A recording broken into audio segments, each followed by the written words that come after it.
Alright, so I was working on Cyberhook as the next game for the Into the Archive series. However, something came to my attention. I saw that Steam is doing a whole thing called NextFest to celebrate a bunch of the upcoming games. So I thought it would be fun to go ahead and download a few demos of different games. Some being high trending games and some of them being made by smaller individuals to see what gems are forged within.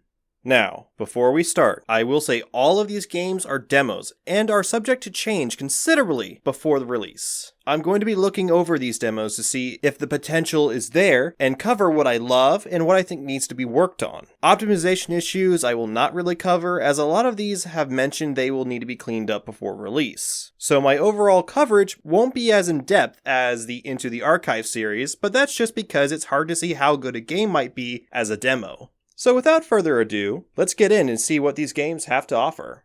So starting off, we have Kingdoms of Myth, where the developer reached out to me directly to give this game a try. Kingdoms of Myth is a turn-based strategy where you control different historical factions with their mythological counterparts also joining in on the fun, where you can have a spearman right next to the Medusa with a magical healer standing by, playing factions such as Spartans, Koreans, Hebrew, and etc., where you start off with a hero, a settlement, and a couple of units, then go around and slap everything in sight, where you create units, ransack caves, and upset the locals, and kill other factions. Well, one major thing I thought was cool was 500 artists were involved to make 800 different units, which is pretty cool. I love the idea of incorporating many styles of art into a strategy game like this to give each faction its own feeling. However, that's not how it's used. The art feels random on different units and factions, such as playing the caveman in the first challenge. You go from Grog, Strongjaw, from the prehistoric ages, fear my abs, to a fan service anime woman who may have broken one of her arms.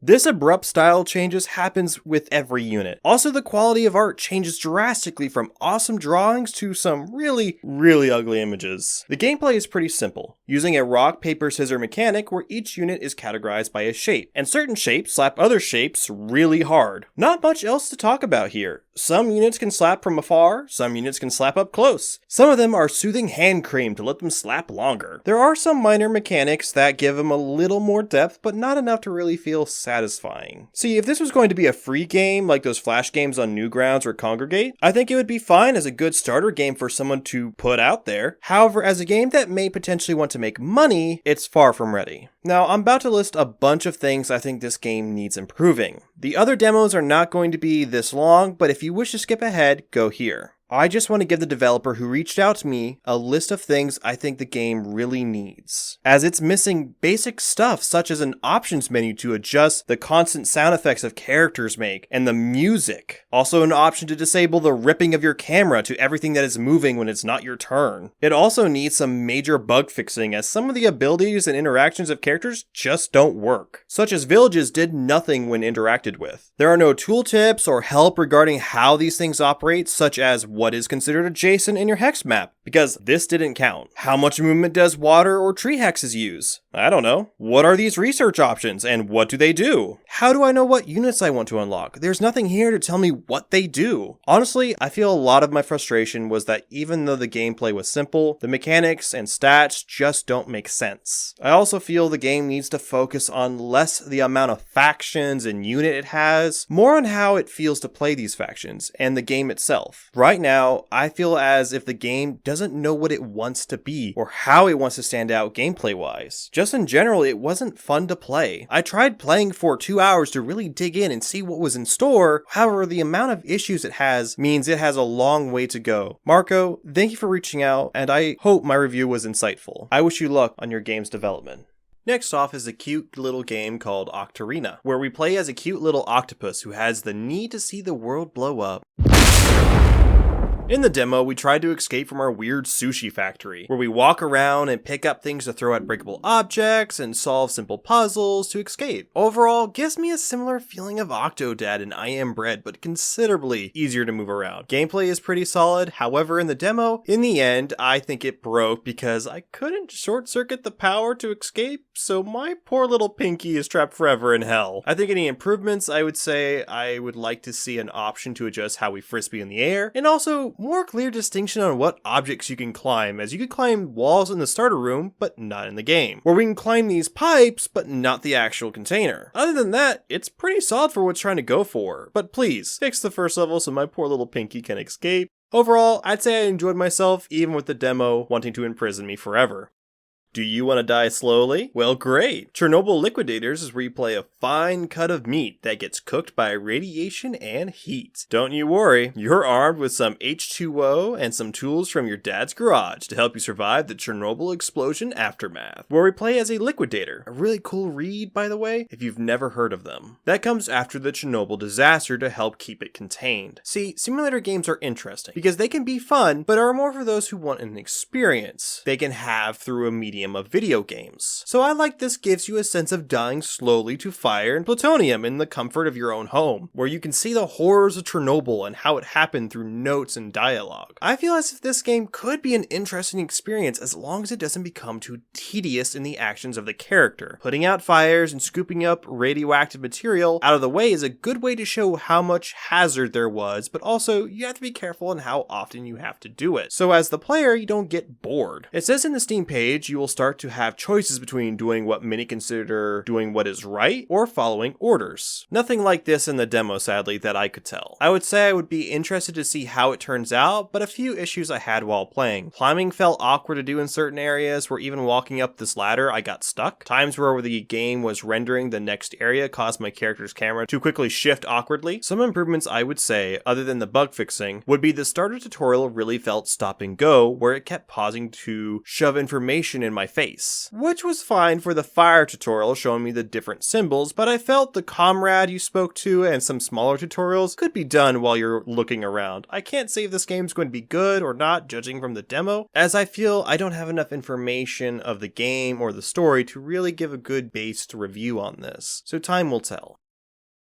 Now let's kick things up a notch with Severed Steel, where you take Super Hot, but add parkour to spice things up a bit, as standing still will get you killed. A very fast-paced shooter that awards players who dip, duck, and dive to victory. Like Super Hot, you have bullet time. Your character can only hold onto one weapon, other than a offhand secret laser cannon you find at the end of the demo. Having a simple, straightforward objective when you enter the map, and having the same giddy feeling when blowing someone's head off. I will say, I really enjoyed this demo, and really made you feel like a badass. The parkour is a means to dodge the bullets and danger that is thrown towards you feels pretty nice, only occasionally feels a little too sticky. There isn't much to the story other than some infiltrator that is killing everyone to reach the laser in the end. Why? I don't know, and I don't care. Give me the cannon. However, playing it, I realized a couple things that would make this game fun to awesome. Head hitboxes seem a little iffy, where even if your bullet hits the general area, it won't count as a headshot. I also think being able to interact with more of the environment to kill or stun would be pretty cool, where you have to use everything to your advantage, and hey, I just really like kicking things, so definitely keep your eye on this one.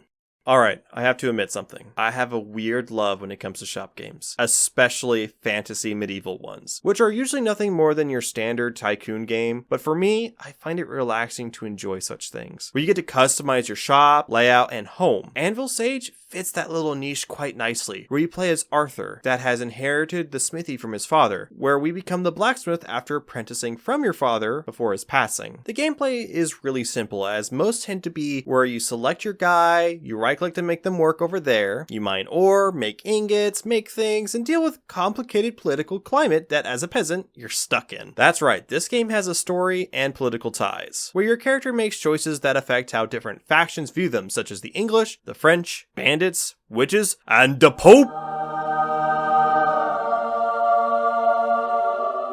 Also, certain options that affect more of their personal life. Really, put it together, it seems like this game really hits that niche quite well, and I'm excited to see its release. The only concern I have is pacing. The issue with these games you have to keep in mind, as at the start, it's always slow, as it should be. Then when you begin to expand and have more employees, its efficiency increases. The upside is that since the story mode has events, it will keep things interesting for a bit. It's got a great jump. Let's hope it lands on its feet. Last up on our part 1 of our demo reel is Lake, where we play as Meredith, a woman from the big city that works at Big Court, where we take a vacation from it all to help our dad work the post office down at Providence Oaks. a very small town. Sounds pretty Stardew Valley. Well, when I say help, your parents are going to Florida for a vacation and you're stuck here to fill in for your dad. The game mostly revolves around you delivering mail to specified locations each day while occasionally interacting with the folks at the Oaks. Heh, potentially creating side quests for you. Also, you can jam up traffic or run over cops because you can. The demo alluded with potential choices that can make changes to Providence Oaks depending on how much you interact. I'd say I'm interested in how the story will progress, but I'm not the biggest fan of the tediousness of the mail delivery. I'm not sure if I can describe it well, but I think the main issue with the gameplay is it just feels slow and chunky. Your character moves like a snail, which I think is probably the biggest part and why it feels so slow. This is the difference between walking and holding shift to go faster. Riveting. There are some performance and rendering issues, but as the warning advises, they plan on fixing that before release. I think overall, this looks like it might be a cute little game. The main issue I am concerned about is whether or not the gameplay may detract from the story. I only got to play 3 days in this demo, so it's hard to say what direction it will go. Honestly, all I care about is whether or not I can become cute sweater lesbians with the video store owner Angie. If not, this game is a complete 0 out of 10.